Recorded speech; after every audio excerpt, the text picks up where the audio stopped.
Hello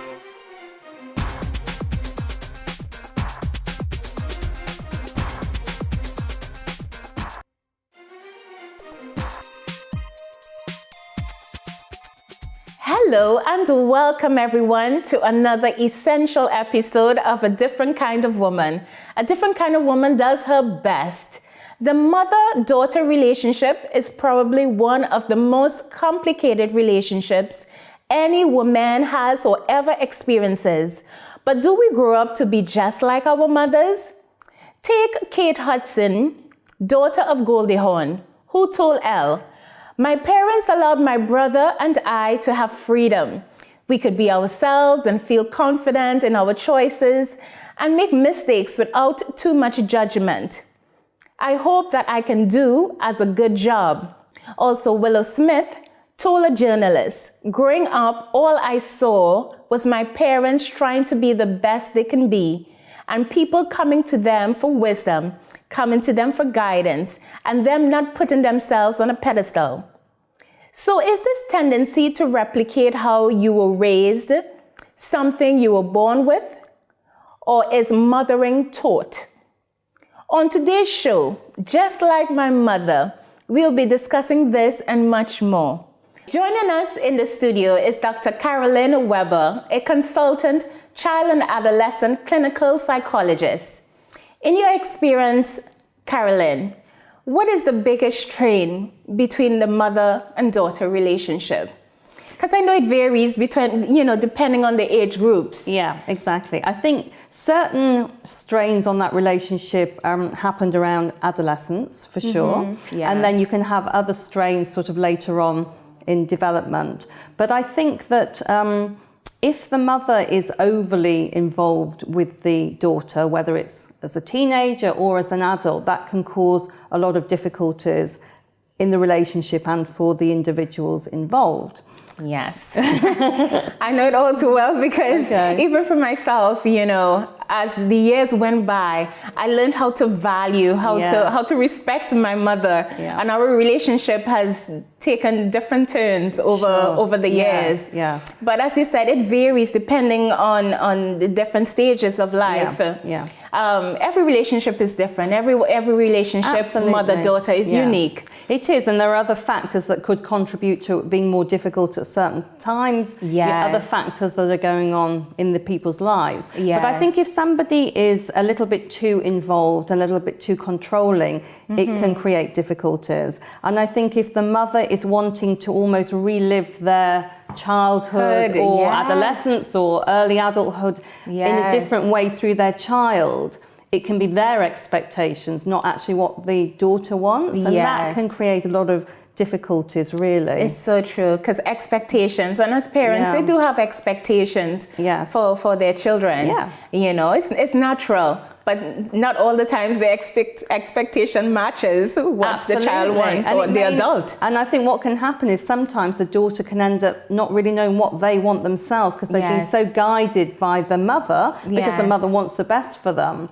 And they've sort of felt maybe they had to go along with it, but it's maybe not what they want. And maybe if the mother has made mistakes herself along in her journey, in her life, she doesn't want the child to make them, but actually the child and the daughter can make her own mistakes. That's okay. It's true. Choices. As you get older, you have choices. You make your own choice, But having that guidance from your parents can be really a positive influence as well. It can definitely be positive, very positive. I think the strain comes when it sort of becomes too involved, or maybe the mother wants to be the best friend of the daughter. Yes. And then the boundaries, it's difficult to have the boundaries. So things can become difficult at different points in the mother-daughter relationship in their lives. I definitely agree.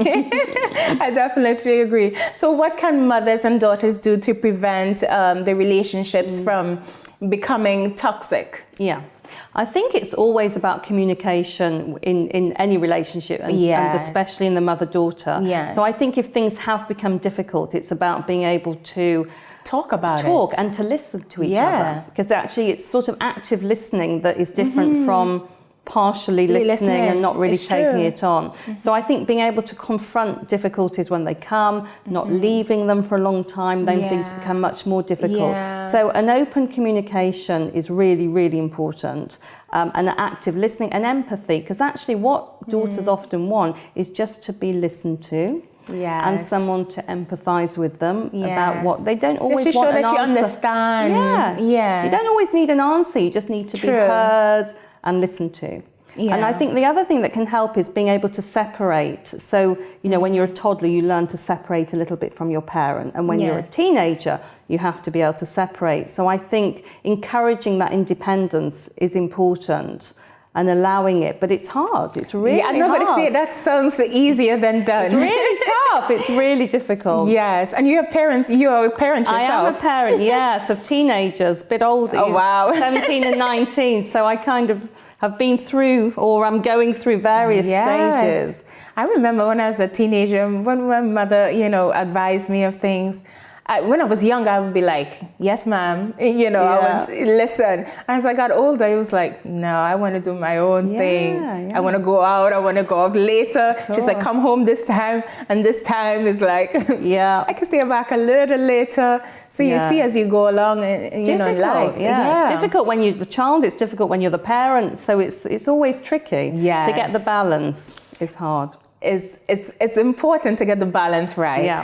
But I often think that resolving things quickly is such a important thing to be able to resolve issues, because in life, of course, we will go through situations, we will go through problems, but being able to resolve them as quickly as possible, I think is really important, because with time, that you know, can build up into a grudge, and it turns into something else, something different, and sometimes people forget what it was they started having a disagreement with, and then it becomes too difficult. But I think at any stage you can address difficulties, and I think, you know, it's good to model being able to say sorry at whatever stage in life, but actually say, do you know what, I think I was wrong. I'm sorry. It's much better to talk about yourself and what you could do differently than to tell someone else what they should do differently. It's so true. That makes a big difference. And another thing is about like bringing up the past all the time. Very often we tend to go back in the past mistakes, past, you know, failures, you know. It's about moving forward and what could everybody do differently and change to make things better. And I think it's also about picking your battles, especially with teenagers. You know, I guess it varies from family to family, but I think, you know, everything can't be perfect. And you have to sort of pick what the most important things are, just to try and ease the tension that you kind of have around those years. Again, easier said than done. Easier said than done, because if you were brought up probably in an African or Caribbean environment, certain cultures, yeah, I know. So it's very difficult, but we can overcome. We can have that, you know, good relationship with our mother. Absolutely. You know, and especially for those who you have a mother, because there are points where people, parents died, their mother died and passed away before they were able to say, I'm sorry, before they were able to express, you know, what was truly inside. Yeah, absolutely. But I think you were right when you said before they become more important at different stages. And I think when you have children yourself, often you really appreciate your mother because you realise what they did and that they can help you. And that can really improve the relationship at that point. I think as long as maybe they don't become interfering and try to guide you in a way that you don't want to be. But again, it's always about communication. You say, actually, I really appreciate this, but actually that I'm going to do my way. But thank you. I am the parent. It's difficult, especially if they're involved with the parenting a little bit or looking after the children. So it's that balance. It's always. So how influential is the mother to a child's development? Hugely influential, extremely, because often the mother, but it could be the father, whoever the primary carers are for the children, have a huge influence on the child's development. And if they don't have the right sort of nurturing and attention when they're very young, growing up from being a baby onwards, it actually affects their development. So their cognitive abilities, being able to socialise, being able to learn, being able to concentrate, it affects absolutely everything. So it's really vital, that relationship from really young. From a baby. So when the child is crying and stuff like that, and the parent is like, oh no, they will stop crying soon, and they don't pick them up, or they probably don't give them that. Well, it's all about attunement and connection. I mean, some people think, well, you mustn't go to them every minute if they're trying to get to sleep, otherwise they won't learn. I guess that's a bit different, but it's about being in tune with the child and having those connections and having that eye contact and that communication and having the time for them. Yes. Is really, and meeting their needs. Yeah.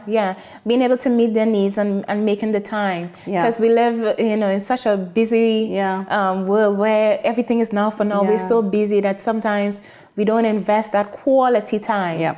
Because sometimes we have time where your child is in the same room, but you're busy on social media, you're doing so many different things. Yeah. But that quality one-to-one time is essential all the way through life, actually. Just really sitting down and listening. I think especially if there are issues in the relationship, at whatever age, actually sitting and looking, talking, but hearing what someone said. Yes. And if you're an active listener, you're kind of reflecting back what you're hearing, and then the person feels really heard and really understood. Yes. And that just helps with everything, really. They feel a lot calmer. Oh, wow. Thank you so much for that. Okay, so we're going to take a short break, but don't go away. Take a look at what's next. Next, mommy blogger Roxanne Sasha Jennings will join us here in the studio. When I was younger and I wanted to go to a sleepover, I couldn't, but everyone else could, so I never understood why my parents were like that.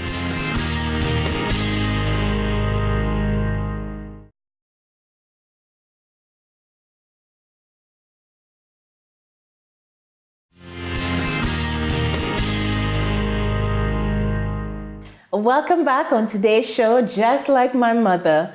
We've been discussing parenting strategies. Joining us to discuss the topic further is mommy blogger Roxanne Sasha Jennings. Welcome, Roxanne, to the show. Okay. No stranger to our studio. So today's topic is about mother and daughter relationship. Are we like our mothers? Which is like food for thought. It makes you think, do I have qualities like my mother? So how similar do you think your style of parenting is that of your mother? My mum was always really overprotective with me. I see a lot of that in myself with my daughter. Also, my mum had the tendency to spoil me quite a bit. Oh. So I do that with my daughter sometimes as well. So you spoil her with what sort of things?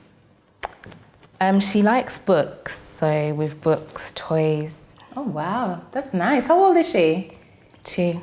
Oh, that's nice. For me growing up, I didn't have the best relationship with my mom. I lost my father, when I was a baby. And I think my mom and I, we butted heads, especially those teenage years. Oh, wow. You went through that as well. Still going through it.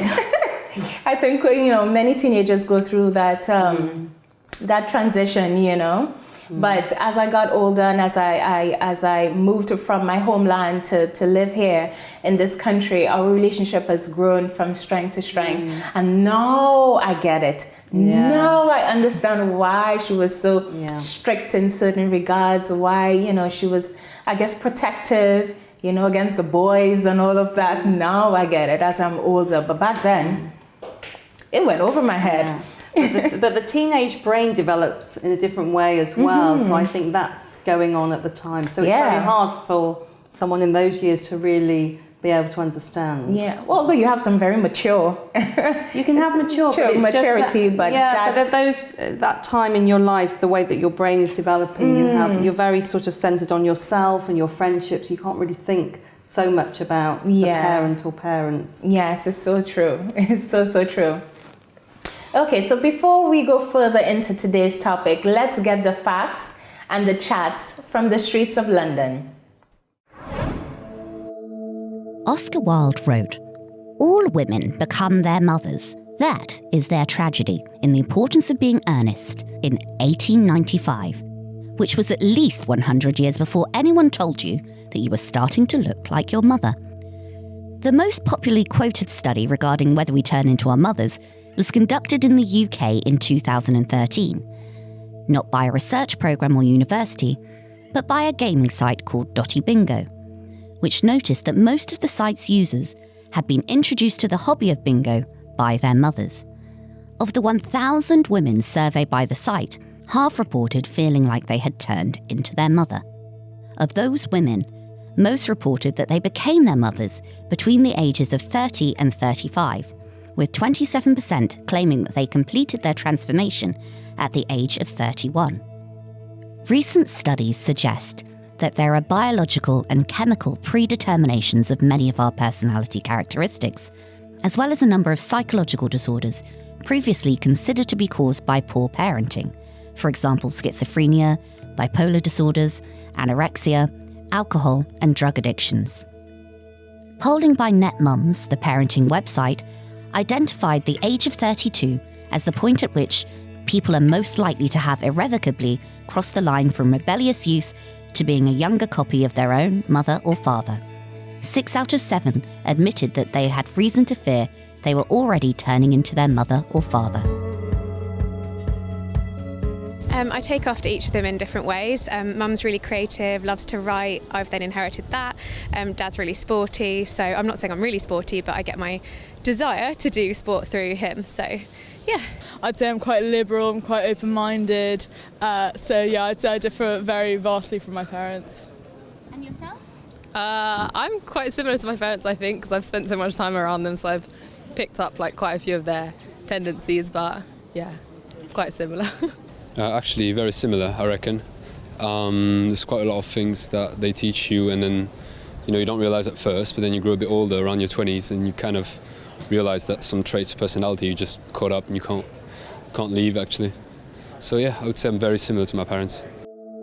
According to neuroscientists, our neurons seek familiar paths, especially when we are in a stressful situation, like trying to get a toddler into a stroller or trying to get an adolescent to study. According to sociologist and psychoanalyst Nancy Chodoroy, girls have a difficult development task to accomplish. They have to separate from and identify with their mothers at the same time. Many of us struggle with this process throughout our lives and, if we're lucky, we get a chance to rework some of our attitude towards those very traits we've criticised for years. Growing up from the age of 18 to pretty much about 2 years ago, finances, being a bit irresponsible, and now realising maybe I took them a little bit for granted, but yeah, they would always give, and sometimes I'd accidentally take and hope I can pay them back one day. We belong to the Facebook kind of social media generation, whereas they obviously aren't in touch with that generation, and I think that's the main bridge. When you're similar to some people in many ways, it kind of annoys you because you kind of mirror emotions and reactions and you can predict them. So sometimes having kind of deep talks and emotional discussions with your parents can be quite frustrating because they feel the same way as you, but you can't say it. You can't express it with words that actually matter, and you know they already know what you think, so it's kind of hard to discuss those things together.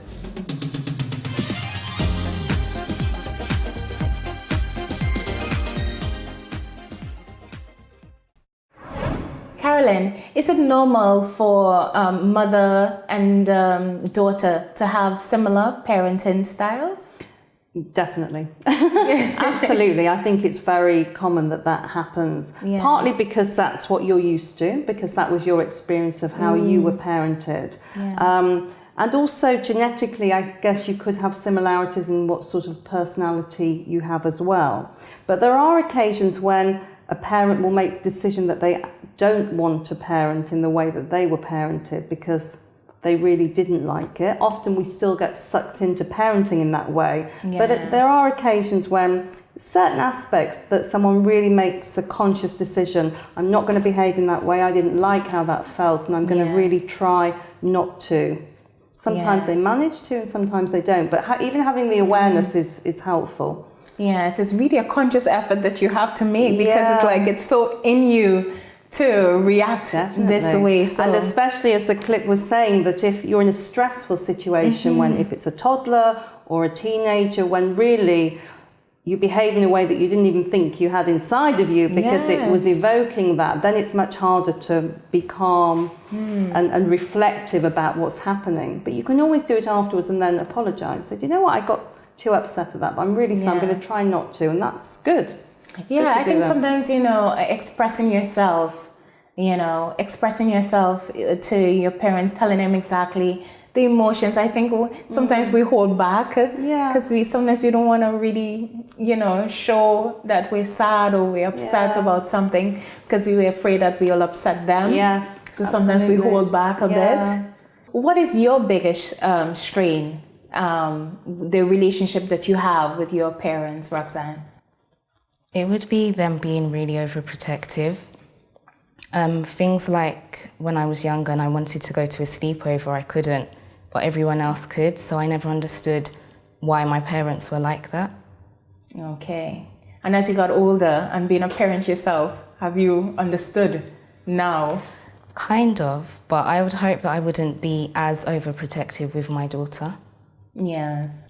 I guess being overprotective, what would you say, Carolyn? It's something it's natural, so difficult, like an instinct. I think it's so hard not to be, because I've got older children and I'm sure I am at times overprotective, and I think it's the fear, the worry that something might happen. Yeah, definitely. And it's sort of, can you risk being less protective? Something might, but I think as they get older, you learn. Do you ever? Because I'm 39. Yeah. I know, it's very hard. And my mom is still. I don't know if it ever goes at all. Well, actually, my mum used to say if she wasn't sort of in the same town, she lived in a different city. If she wasn't there, she didn't know what was happening, then it's easier. But if you're around and you're seeing what your child's doing, even if you're an adult, then you automatically, are you okay? Are you sure? Be careful, and all of that sort of thing. It's really hard to get the balance. And when you're a young person, it's just annoying because you're okay. Definitely. Isn't it? You kind of think, well, I know I'm okay. Why are they making such a fuss? But they worry that you might not be okay, and that's what's doing it. Yes. We actually sometimes have arguments about that because it's like she knows that I am okay, but she just has to check all the time. Yes. Because she's worrying about you. Yeah. It's natural. But it's irritating, You'll isn't it? tell me about it in years to come later on when your daughter gets older. Okay, so we're going to take a short break, but stay tuned and take a look at what's next. Next, our team went to the Rain Dance Film Festival to find out how the roles of women in the film are changing. And in the studio is coach and matchmaker Becky Mayrose. I think if a mum can model healthy boundaries, then your daughters can learn healthy boundaries.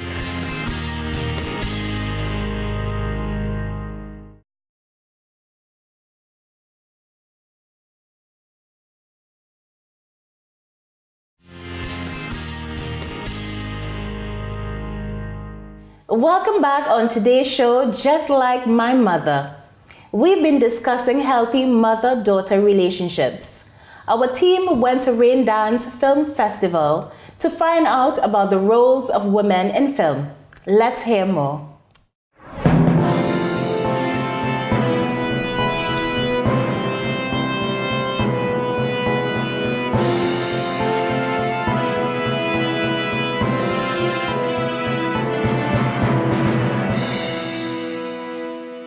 We just had a really long conversation and a really long panel looking at the way women are portrayed in film. And over the last 2 to 3 years, I think the nuance and complexity that are being brought to strong female narrative is so exciting, so interesting, genuine, flawed, vulnerable.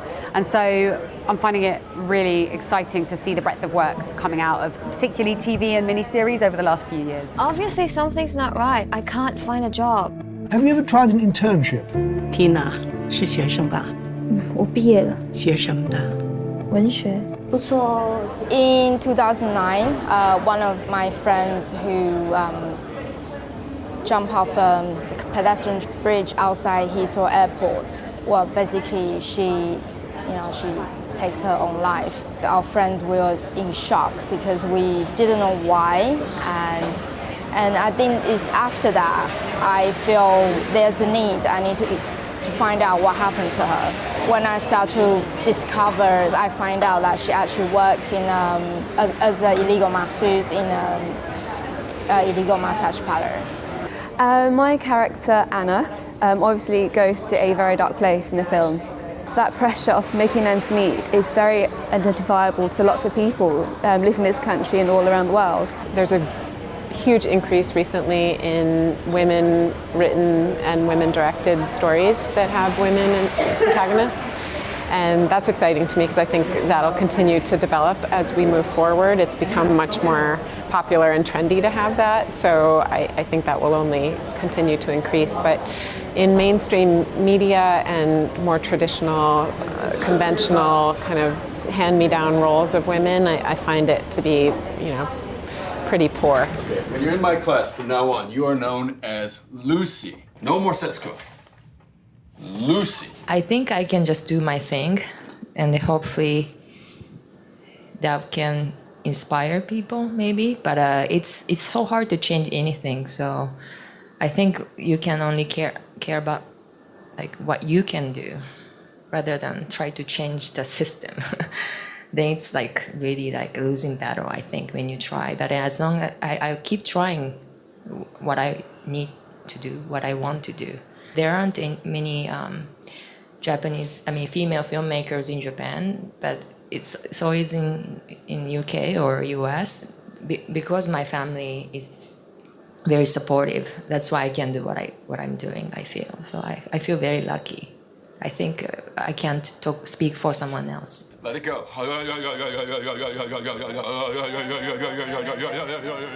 I think it's changed dramatically, but I think I feel that because of the press coverage.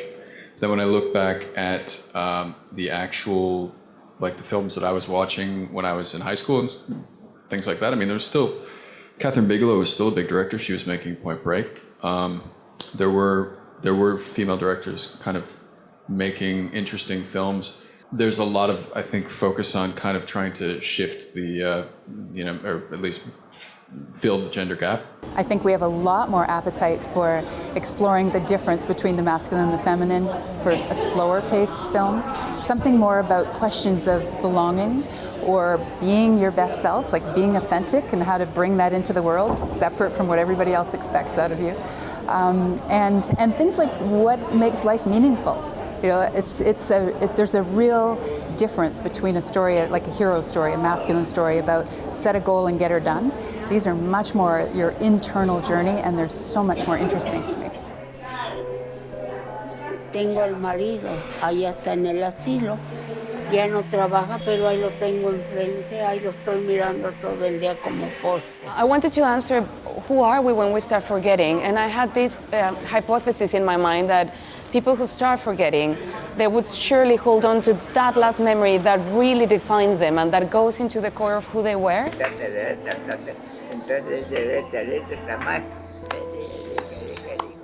Through our struggle to become part of this world that is normally dominated by men, we have encountered and created a space where we are allowed to feel, whether men sometimes are not allowed to cry, or not allowed to fail, or not allowed to experiment, or they have to be perfect all the time. And I think women, we were very wise in creating that space for ourselves where it's all right to cry, it's all right to feel, it's all right to change, it's all right to fight. I was born in 1947, given the name Penelope Delve Slinger. In 2012, 4.5 years ago, I stumbled into the Rifle Maker Gallery in London, Soho, and I first saw Penny's art. I didn't know what I was looking at, but I knew it was intriguing. I got talking to the curator there. Maybe I could make a film about her in some way, because there seems like there's an interesting story here. At that point, I thought it might be a 10-minute piece, it might be longer. I started pulling at the thread of the story, and I discovered this huge secret history, this extraordinary body of work. You have to consider, when Penny was doing this work back in the counterculture in London, Rolling Stone predicted that she would be as big as Sgt. Pepper one day. So I wanted to know why we hadn't heard of her.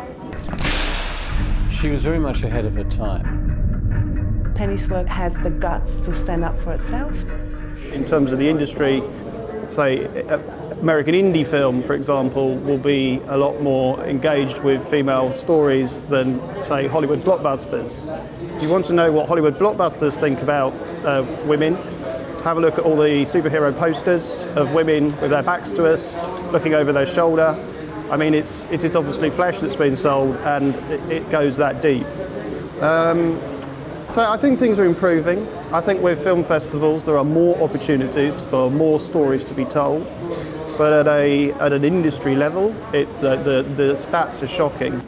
I think there's this weird thing where women in a lot of movies are really motivated by finding a man or getting married, settling down. They might have a really exciting life at the start of the movie, and at the end of the movie they sort of don't because they've found love or something. And it's just not how anybody that I know lives.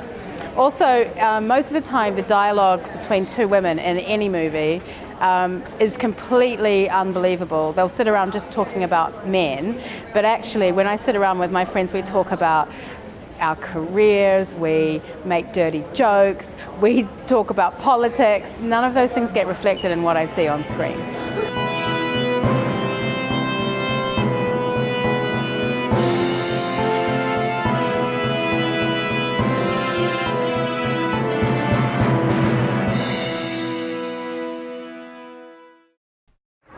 I'm looking forward to watching some of those films.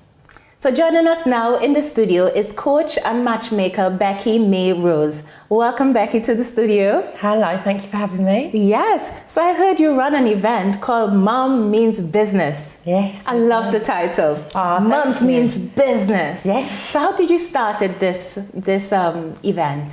Or what made you start this event, first of all? Well, I was hosting an event called Essex Business Women's Experience. So it was a big expo with 68 businesswomen, speakers, and then obviously businesswomen meaning to come along. And some of the mums said they couldn't come because they didn't have childcare.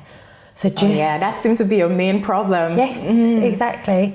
So I'm at one to find solutions. So we went and found some childcare provision, and it just spawned this idea that actually we need networking with childcare there. Yes. And online support for mums so they can learn about their business from home and do it in their own time so that they can actually grow that business and spend more time with their children. I think that's so important because as a mother, as you all would know, spending that time with your child is so important, but also making that time for yourself to develop yourself as well is equally as important. So having an event that also caters for all those needs is vital and encouraging, because it will make you want to, come out your comfort zone, do things, get up, get things done. Yes. And create that support. Because it is important when especially if you're a new mum, having that support can make everything so much easier. And also being a business mum as well, it's an additional layer of support that's needed. If we can provide that for people, then think, now mine are 9 and 10, they've watched me since they were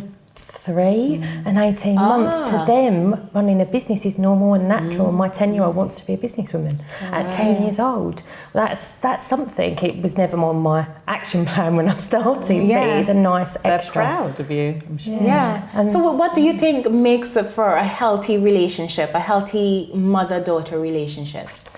So this is something that I've personally researched a lot because for me, it's been a really important thing to learn how to do because I don't have the most healthy relationship with my mum, and I really wanted to consciously be the break in that cycle. Yes. So I looked into it a lot, and for me what that is, it's not just love, because actually just love isn't enough, because sometimes love can exhibit itself in ways which aren't healthy. It's healthy boundaries. I think if a mum can model healthy boundaries, then your daughters can learn healthy boundaries. So that's showing them healthy boundaries between you and them, and then showing healthy boundaries between you and other people.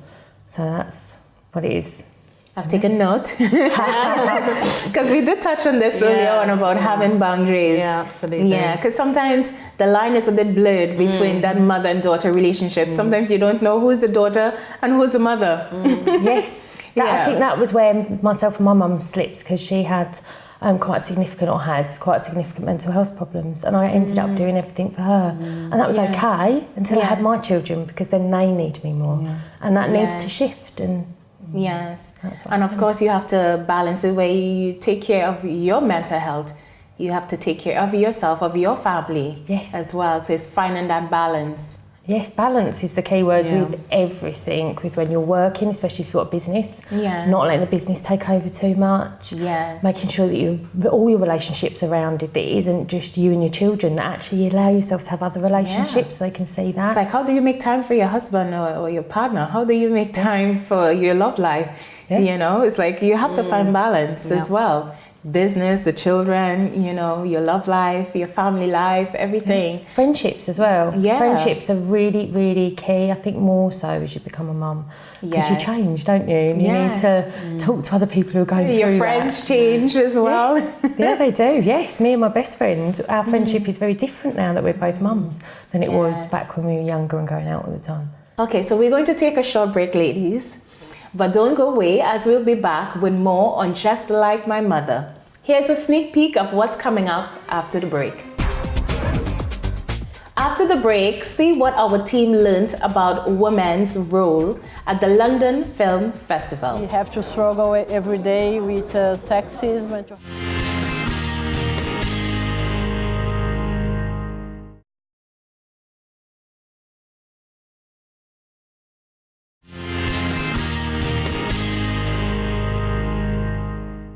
Welcome back. Today's topic is Just Like My Mother. For many of us, our first role model is our mother. Our team went to find out more about the roles women play at the BFI London Films Festival 2017.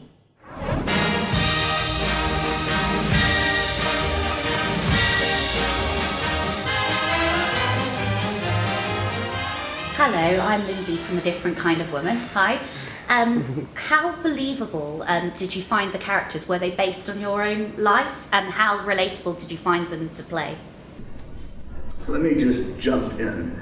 My father passed away a long time ago. My mother passed away a long time ago.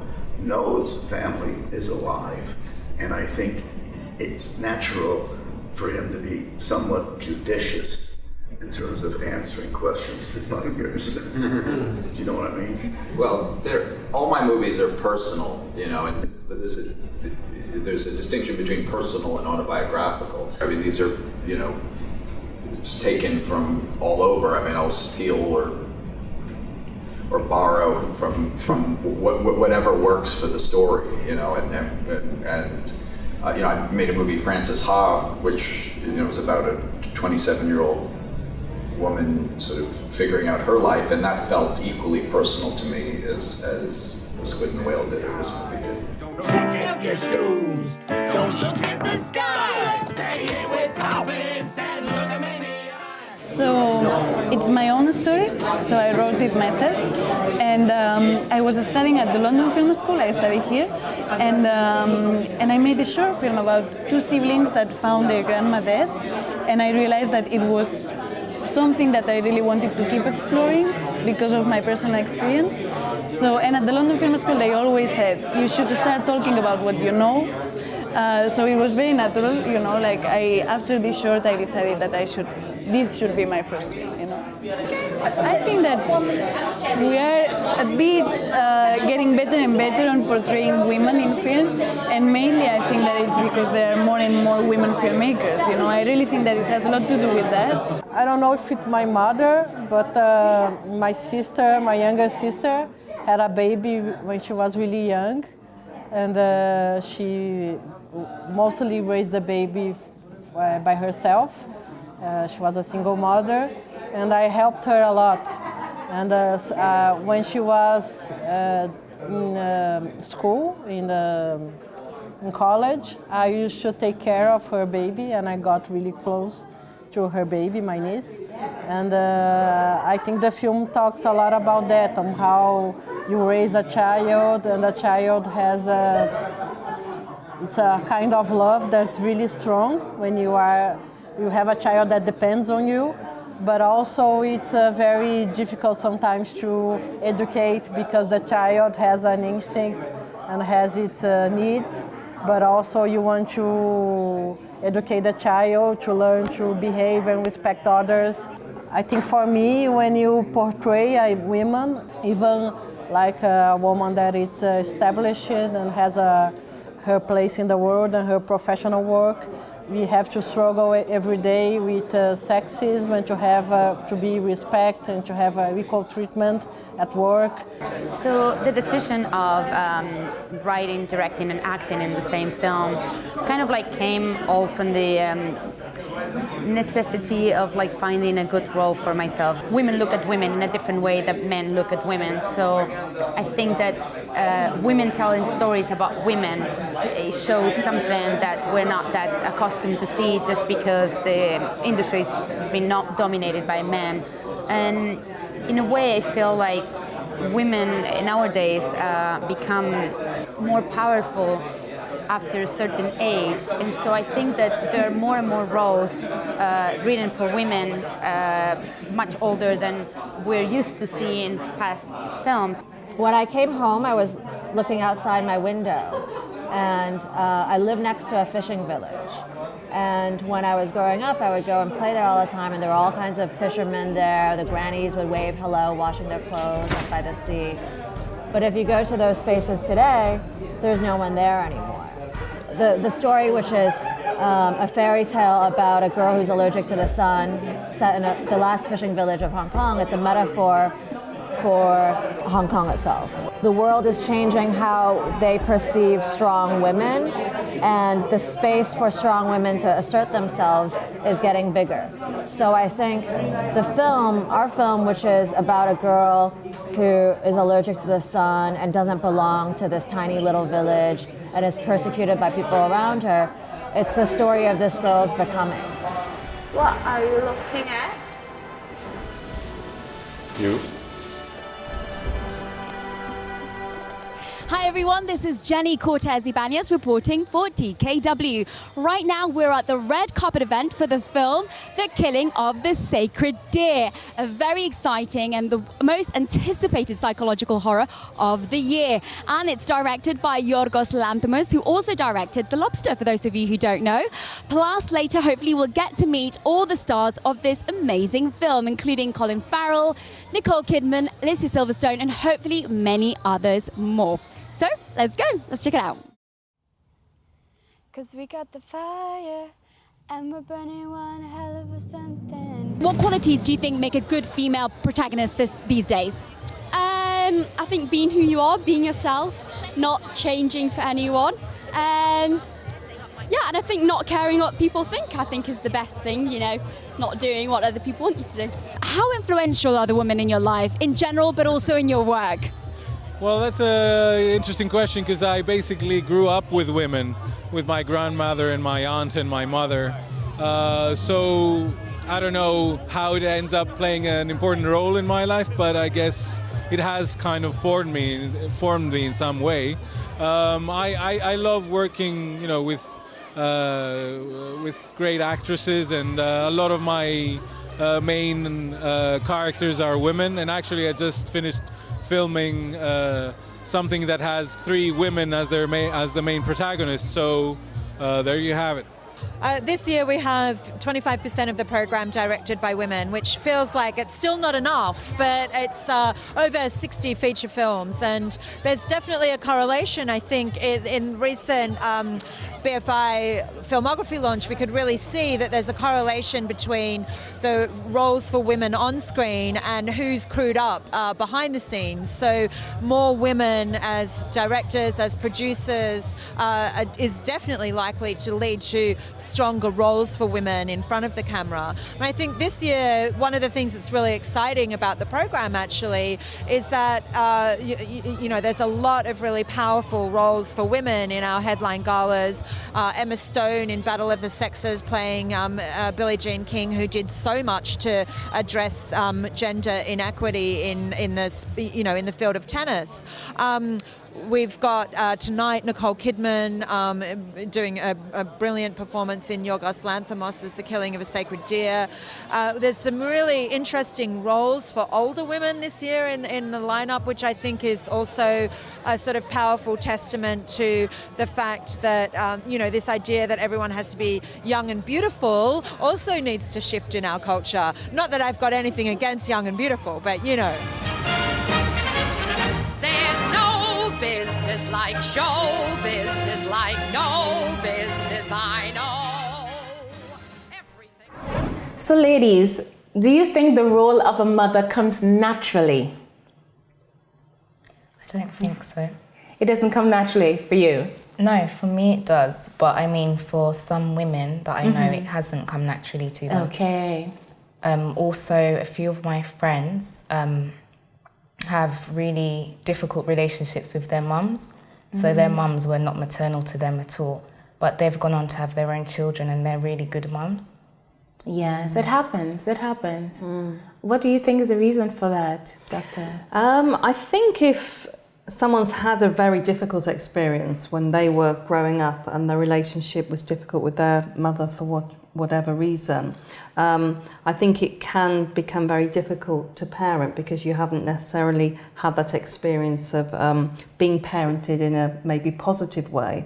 But there are certainly people, as you said, who can reflect on that, understand what was happening, make sense of it, and actually consciously make a decision to do something very different as a parent themselves. Yes. Hard and difficult to do, but actually it's possible. Yeah, it is. It is possible. It's making that conscious decision, as you said. What about your relationship? Is it a natural relationship that we have with our mother? As I said before, obviously my mother and I don't have a positive relationship, but I was very lucky in that I had that with my gran. So she's called Super Gran, and she gave me that. So I was able to learn from her. And then, like you say, make that really conscious decision. And in a way, because I made such a conscious decision to be different, I was putting more into it than the people who just thought it would come naturally.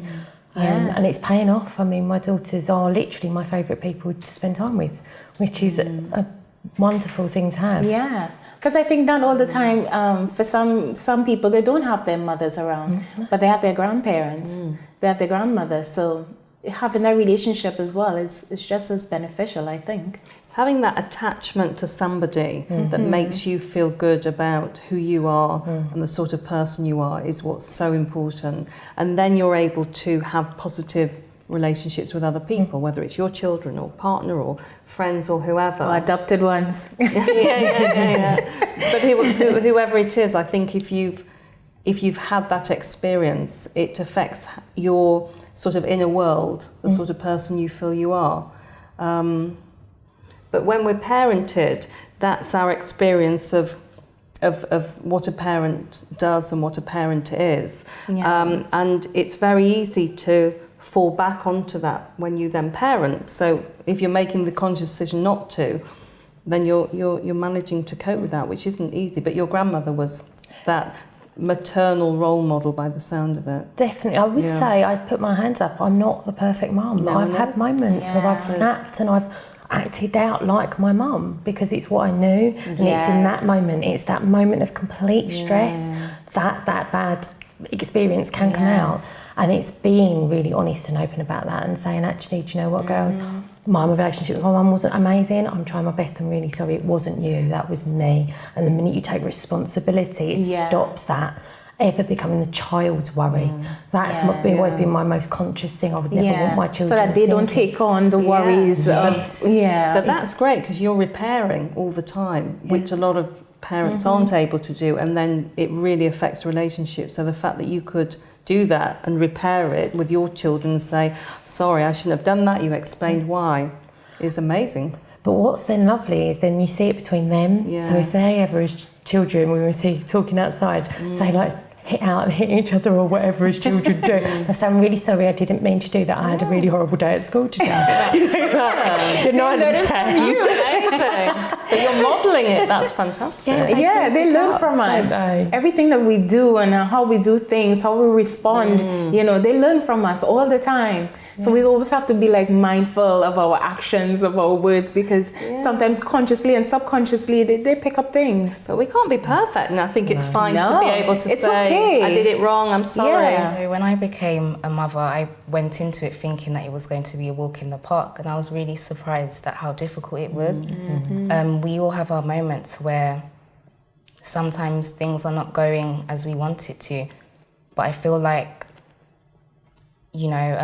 believing in yourself and trying to do the best thing is always what should be on our minds. Yeah. There's always room for improvement. But also, I think what we're not good at generally is sort of praising ourselves. I don't mean out loud, but it's like, you know what, okay, today was hard, but I still managed to get them to school and to do this and to do that, even if I did get a bit annoyed at that point. So I think we're not great at telling ourselves we've done really well, or taking praise or anything like that. Taking praise, yeah.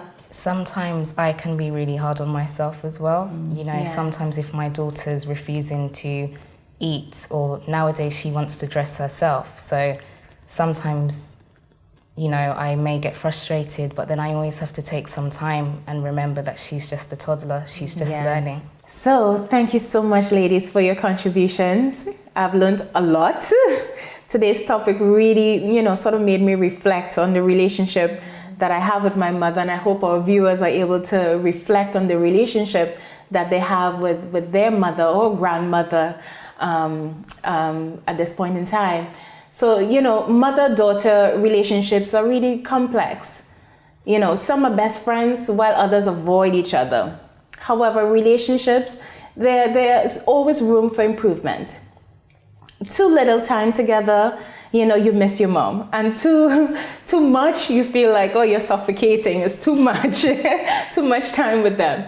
Everyone's boiling point in this regard is different. But it's important to know yours and set boundaries accordingly. So you've heard our thoughts on today's subject matter. Tell us your thoughts on Twitter, Facebook, or Instagram, or by emailing at comments@dkw.me. Join us next week for another exciting, inspiring episode of DKW. Until then, it's goodbye from me and goodbye from us.